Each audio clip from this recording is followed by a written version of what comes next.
So, in addition to the transformation failing, there are other things that could happen, right? So, one of the clients is actually wondering if they will be in the business or not. Really, is that Because, yeah, so this is a very interesting thing. We are talking about lives and lives of people and individuals, and this is a classic case of they rush into a transformation before they are ready and they're big, they were not, you know, so it requires a different team. To giving an old school analogy, if you're riding a horse, the rider needs to be very different to a riding a team of riding a parade of elephants.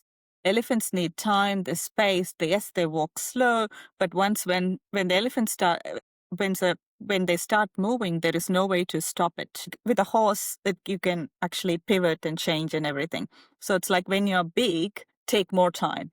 Take the time you need and see if you can do it in small chunks if needed, so you can mitigate risks and contain the risks quicker and everything. So don't try do everything at once. This organization I'm talking about is a classic case of, let's try and do everything at once and be over and done with because we change all the time. I'm like, this is a massive change and you don't want to change all the time. No. So yeah, that is one. And the second thing is, we talked about burning the stakeholders and the relationships. So once those relationships are gone, your business is dying a slow death. So make sure those relationships are saved, protected, because you are your community.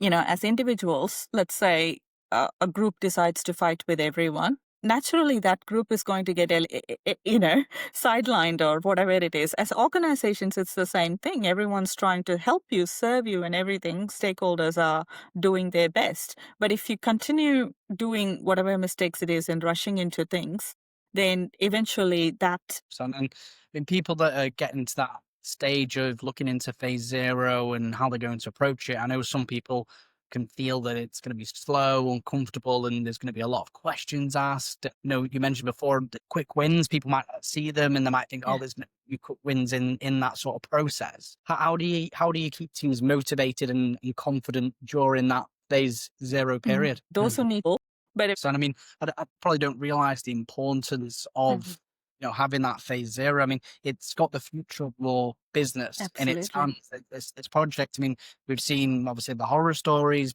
and it could be the success of the business as well. Mhm. People need to understand how much of an impact this is going to have for the next 25 years. I mean, people that are Yes. currently working on the program, it's probably, as you mentioned, their career is that time frame, the benefits they're going to see from this new ERP system.